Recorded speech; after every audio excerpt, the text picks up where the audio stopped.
Good morning प्यारे बच्चों। पिछली कक्षा में हमने व्याकरण का दूसरा काम किया था। पद परिचय। आपके व्याकरण का काम हो चुका, पद परिचय हो चुके, रचना के आधार पर वाक्य भेद हो चुके।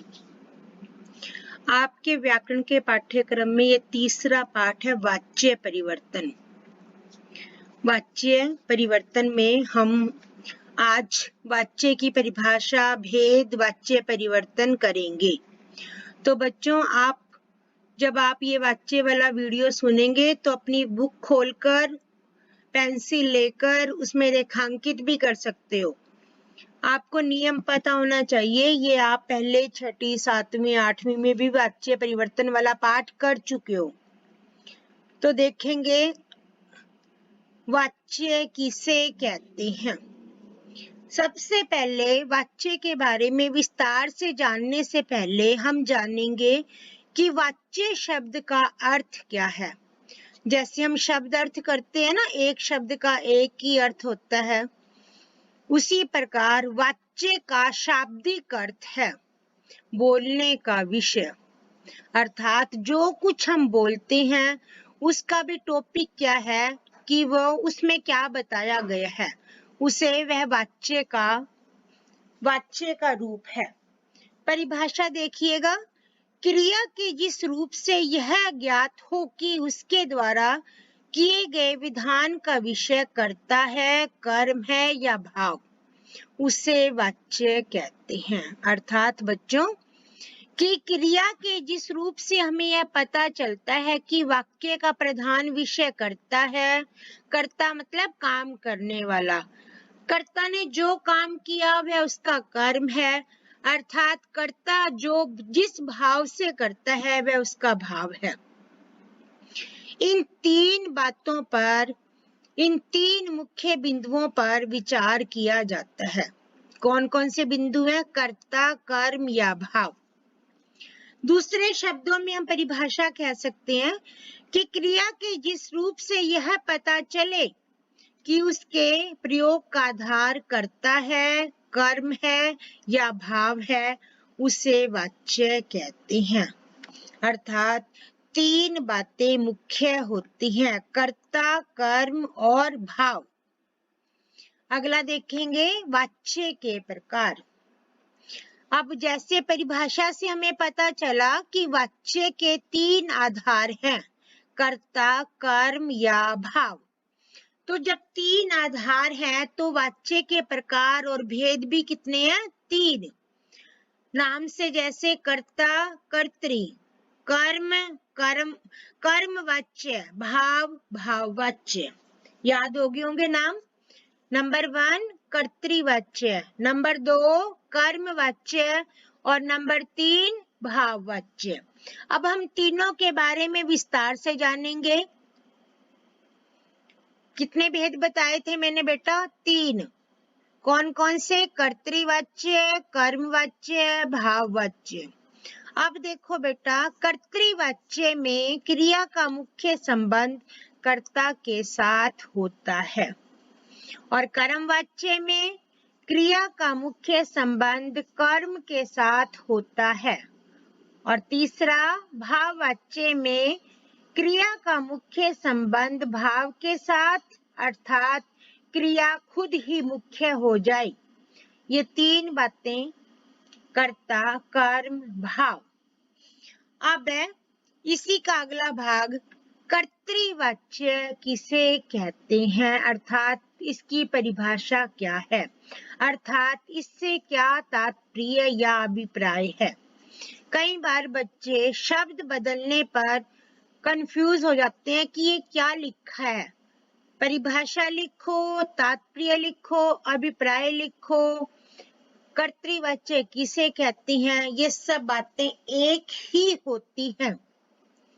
जिस वाक्य में कर्ता की प्रमुखता हो, अर्थात प्रधानता हो, प्रमुख मतलब प्रधान, अर्थात क्रिया का प्रयोग कर्ता के लिंग, वचन, कारक के अनुसार होता है। कौन सी 3 बातें बताई? लिंग, वचन, कारक। भी पुल्लिंग है या स्त्रीलिंग, एक वचन है या बहुवचन, कारक, कारक के भेद कितने हैं? 8। कर्मवाच्य, कर्ता, कर्म, कर्ण, अपादान, संप्रदान, अधिकरण, ये सब क्या है? कारक के भेद। इनका सीधा संबंध कर्ता से होता है, तब कर्तृवाच्य होता है। तो बेटा कर्ता कौन होता है? कर्ता काम को करने वाला होता है। जैसे मैं बच्चों को पढ़ा रही हूँ, इसमें मैं कौन हूँ? कर्ता। दूसरा, सुनीता मित्तल बच्चों को वाच्य समझा रही है, ये सुनीता मित्तल क्या है? इसमें कर्ता। बच्चों को समझा रही है, बच्चे कौन है? इसमें बच्चों को, बच्चों का संबंध है इसमें। बच्चे क्या है? कर्ता ने कर्म को, मैं कौन सा कर्म कर रही हूँ? बच्चों को समझाने का।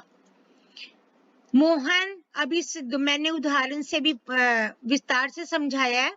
जैसे मोहन फल खाता है, मोहन कौन है? कर्ता। मोहन कौन सा वचन है? एक वचन, क्योंकि मोहन एक है। मोहन स्त्रीलिंग है या पुल्लिंग है? पुल्लिंग है। खाता है, क्रिया कौन सी है? एक वचन है, पुल्लिंग भी है। अब दूसरा वाक्य देखो, लड़कियां गीत गाती हैं, लड़कियां क्या है बेटा? कर्ता। और लड़कियां कितनी है? एक वचन या बहुवचन? बहुवचन। लड़कियां लिंग में कौन है? पुल्लिंग या स्त्रीलिंग? स्त्रीलिंग। गाती हैं, लड़कियां इकट्ठी गा रही हैं भी बहुत सारी, तो क्या बनी? क्रिया कौन सी हुई? बहुवचन। अर्थात इन वाक्यों में क्रिया के प्रयोग का आधार इनके करता है, अर्थात ये कर्तृवाच्य है। बेटा ये पहचान समझ आ गई आपको? इसमें क्या बताया? एक वचन, पुल्लिंग और क्रिया के बारे में बताया, जिसका संबंध कर्ता के साथ होता है। आगे देखो, कर्तृवाच्य के कुछ महत्वपूर्ण तथ्य अर्थात महत्वपूर्ण बातें। कर्तृवाच्य में क्रिया हमेशा अकर्मक और सकर्मक दोनों प्रकार की होती है। क्रिया कितनी होती है कर्म के आधार पर? 2। सबको पता है ना ये बात? कर्म के आधार पर क्रिया के 2 भेद हैं, अकर्मक और सकर्मक। तो कर्तृवाच्य में भी क्रिया अकर्मक भी होती है और सकर्मक भी। उदाहरण देखेंगे, बच्चा धीरे धीरे चलता है। ये बच्चा कोई काम नहीं कर रहा, केवल चलने का काम कर रहा है, वो भी कैसे? धीरे धीरे। तो यह अकर्मक क्रिया है। सूरज आम खा रहा है, सूरज कौन सा काम कर रहा है? आम खाने का, तो यह सकर्मक क्रिया है। तोता आम खा रहा है, तोता कौन सा कर्म कर रहा है? आम खाने का। शालिनी बुन रही है, शालिनी बुन रही है, कोई कर्म नहीं कर रही, यह अकर्मक क्रिया। कर्तृवाच्य के परिवाक्यों में कर्मवाच्य और भाववाच्य में भी बदला जा सकता है।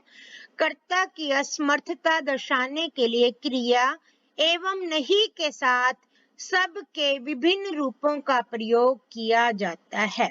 जैसे मोहन यह सवाल हल नहीं कर सकता। यहाँ क्या बताया? मोहन असमर्थ है, मोहन काम करने में क्या है? असमर्थ। अब हम किस पे आ गए? अब कर्तृवाच्य समझने के बाद हम आए कर्मवाच्य। कर्मवाच्य में किसकी प्रधानता बताई गई थी? कर्म की। और क्रिया का प्रयोग इसमें भी लिंग वचन पुरुष के अनुसार होता है। कर्ता की स्थिति में स्वयं कर्म होता है, वहां कर्मवाच्य होता है। उदाहरण देखो, यह कहानी मेरे द्वारा लिखी गई। कौन सा कर्म कर रही हूं मैं? कहानी लिखने का। कहानी क्या है? कर्म। एक वचन, स्त्रीलिंग। मेरा कौन है इसमें? कर्ता। लिखी गई, स्त्रीलिंग भी है और एक वचन भी है। दूसरा पॉइंट देखो, मालिन द्वारा हार बनाया जाता है। मालिन कौन है? कर्ता। एक वचन, स्त्रीलिंग। हार बनाने का क्या कर रही है वो? कर्म। कौन सा कर्म? हार बनाने का। क्रिया क्या है? बनाया जाता है, एक वचन और पुल्लिंग। आया समझ? अर्थात कर्मवाच्य की पहचान, इसमें केवल क्रिया सकर्मक होती है। अब इस अगला पॉइंट देखो, कर्मवाच्य के कुछ तथ्य। कर्मवाच्य में कर्म उपस्थित होता है और क्रिया सदैव सकर्मक होती है। वाक्य में प्रायः क्रिया जा का रूप लगाया जाता है, अर्थात जब हम बदलते हैं अंत में जा क्रिया का रूप लगाया जाता है। जैसे दादाजी अखबार पढ़ते हैं। ये कौन सा वाक्य था? कर्तृवाच्य का। दादाजी अखबार पढ़ते हैं। अब जब हम कर्मवाच्य में बदलेंगे तो हम विभक्ति चिन्ह लगाएंगे से, के द्वारा या खाली द्वारा। दादाजी द्वारा अखबार पढ़ा जाता है। अभी मैंने ऊपर बताया था ना, क्रिया कौन सी लगाएंगे? जा, जाता है। पुजारी पूजा करता है, पुजारी द्वारा पूजा की जाती है। ये हमने कर्तृवाच्य से कर्मवाच्य में बदले हैं। अगला पॉइंट देखें, इस वाक्य में कर्ता के बाद से या के द्वारा विभक्ति का प्रयोग किया जाता है। जैसे तुलसीदास द्वारा रामचरितमानस की रचना की गई। अब ये क्या था? हमने कौन सी विभक्ति लगाई? द्वारा। नौकर से गिलास टूट गया, से विभक्ति लगाई। कभी कभी कर्ता का लोप रहता है, लोप मतलब खत्म, कर्ता नहीं होता। पेड़ लगा दिए गए हैं, पेड़ किसने लगाए थे? लोगों ने, परंतु यहाँ बताया नहीं गया कि लोगों ने पेड़ लगा दिए हैं। पत्र भेज दिया गया है, यहाँ कर्ता का लोप है। कर्मवाच्य में असमर्थता सूचक वाक्यों में के द्वारा के स्थान पर से विभक्ति का प्रयोग किया जाता है। केवल ऐसा कहाँ पर? नकारात्मक वाक्यों में। नकारात्मक का मतलब है जिन वाक्यों में नहीं का बोध होता हो। नहीं मतलब निषेध, मुझसे अंग्रेजी नहीं बोली जाती। अब नकार रहे हैं, मैं अंग्रेजी नहीं बोल सकती। नहीं। मजदूर से भारी पत्थर नहीं उठाया गया। निषेधवाचक वाक्यों में से विभक्ति का प्रयोग लगता है। आया बेटा समझ में? से विभक्ति कहाँ लगाएगी? नकारात्मक वाक्यों में। अब इसका तीसरा भेद कौन सा था? भाववाच्य। भाववाच्य में किसकी प्रधानता बताई थी? भाव की। इसमें क्रिया हमेशा अकर्मक होती है और एक वचन में होती है। आपने बेटा क्या बात याद रखनी है? भाववाच्य में क्रिया हमेशा अकर्मक होती है और एक वचन में होती है और पुल्लिंग भी हमेशा होता है। जैसे मरीज से उठा नहीं जाता, पहलवान से दौड़ा नहीं जाता। आया समझ? इसमें भी कार्य नहीं किया जाता, केवल अकर्मक क्रिया का बोध होता है। इस वाक्य में प्राय नकारात्मक वाक्य होते हैं। नकारात्मक निषेध वाक्य, इसमें नहीं का बोध होता है। भाववाच्य में अकर्मक क्रिया होती है और एक वचन होता है, चलो अब सोया जाए। ऐसी धूप में कैसे चला जाएगा? अब क्या है? इसमें कोई काम नहीं कर रहे। भाववाच्य में केवल भाव की प्रधानता के कारण अकर्मक क्रिया होती है। अब हमने 3 भेदों के बारे में जाना। अब तीनों भेदों को हम एक दूसरे में भी बदल सकते हैं। एक दूसरे में कैसे? कर्तृवाच्य को कर्मवाच्य में, कर्मवाच्य को भाववाच्य में, भाववाच्य को कर्तृवाच्य में, कर्तृवाच्य को कर्म और भाववाच्य दोनों में बदला जा सकता है। कहने का मतलब है कि तीन वाच्य के भेदों को हम आपस में परिवर्तित कर सकते हैं। इसके मुख्य बिंदु देखेंगे। नंबर 1, कर्तृवाच्य से कर्मवाच्य बनाना हो तो कर्ता के बाद जो ने विभक्ति लगी होती है, जैसे राम ने फल तोड़े, ने विभक्ति लगी है, उसे हटाकर से, के द्वारा या खाली द्वारा लगाया जाता है। दूसरा पॉइंट देखेंगे। क्रिया का प्रयोग कर्म के लिंग पुरुष वचन के अनुसार करके जा धातु का रूप जोड़ दिया जाता है।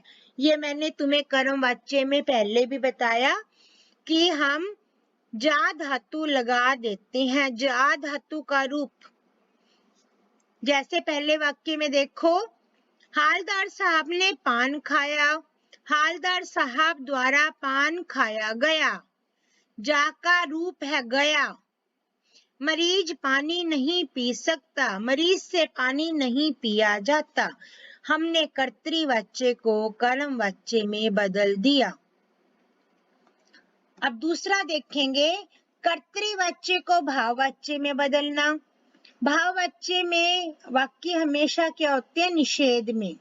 बनाते समय प्रसर्ग को हटाकर से जोड़ दिया जाता है।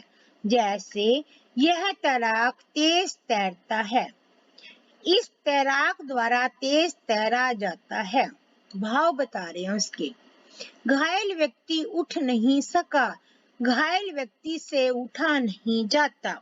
ये हमने कर्तृवाच्य को भाववाच्य में बदला।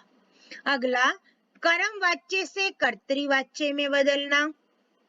हम कर्मवाच्य को कर्तृवाच्य में बदल सकते हैं। किसान द्वारा खेत में खाद डाली जाती है, किसान खेत में खाद डालते हैं। दूसरा देखो, एडिसन द्वारा बल्ब का आविष्कार किया गया। एडिसन ने बल्ब का आविष्कार किया। इसके बाद मयंक के द्वारा बॉल से खेला जा रहा है, मयंक बॉल से खेल रहा है। अंकित के द्वारा पत्र पढ़ा जाता है, अंकित पत्र पढ़ता है। ये क्या था? रानी मधुर गीत गा रही है, कर्तृवाच्य।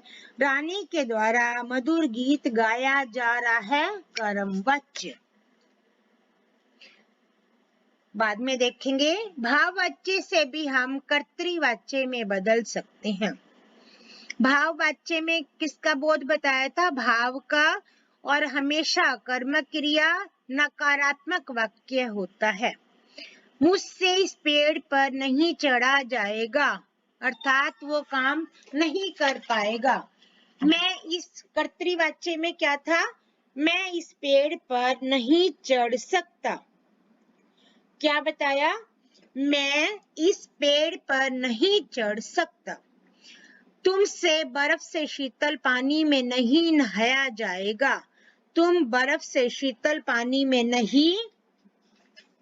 नहीं नहा सकोगे। अब और भी है, मुझसे इतनी गर्मी में सोया नहीं जाएगा, मैं इतनी गर्मी में सो नहीं सकता। नेहा से दौड़ा नहीं जाता, नेहा नहीं दौड़ती। तो बेटा, ये असंख्य वाक्य होते हैं जिनको हम एक दूसरे में बदल सकते हैं।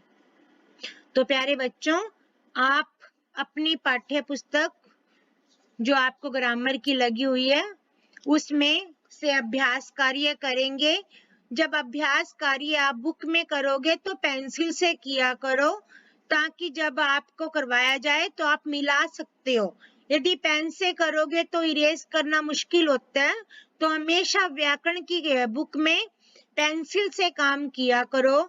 और मुझे उम्मीद है कि आपको वाच्य परिवर्तन समझ आ गए होंगे, तो आप ध्यान से करेंगे। यदि कुछ नहीं समझ आए तो कक्षा में पूछ सकते हो। और बेटा, अपनी सेहत का ध्यान रखेंगे, काम करेंगे, काम कुछ बच्चे सोचते हैं कि मैडम कोई देख रही है, हमें काम भेजे या ना भेजे। आप सबसे यही निवेदन है कि अपने माता पिता का ध्यान रखते हुए अपना काम समय पर साथ साथ करके हमें भेज दिया करो। और आप सबका बहुत बहुत धन्यवाद।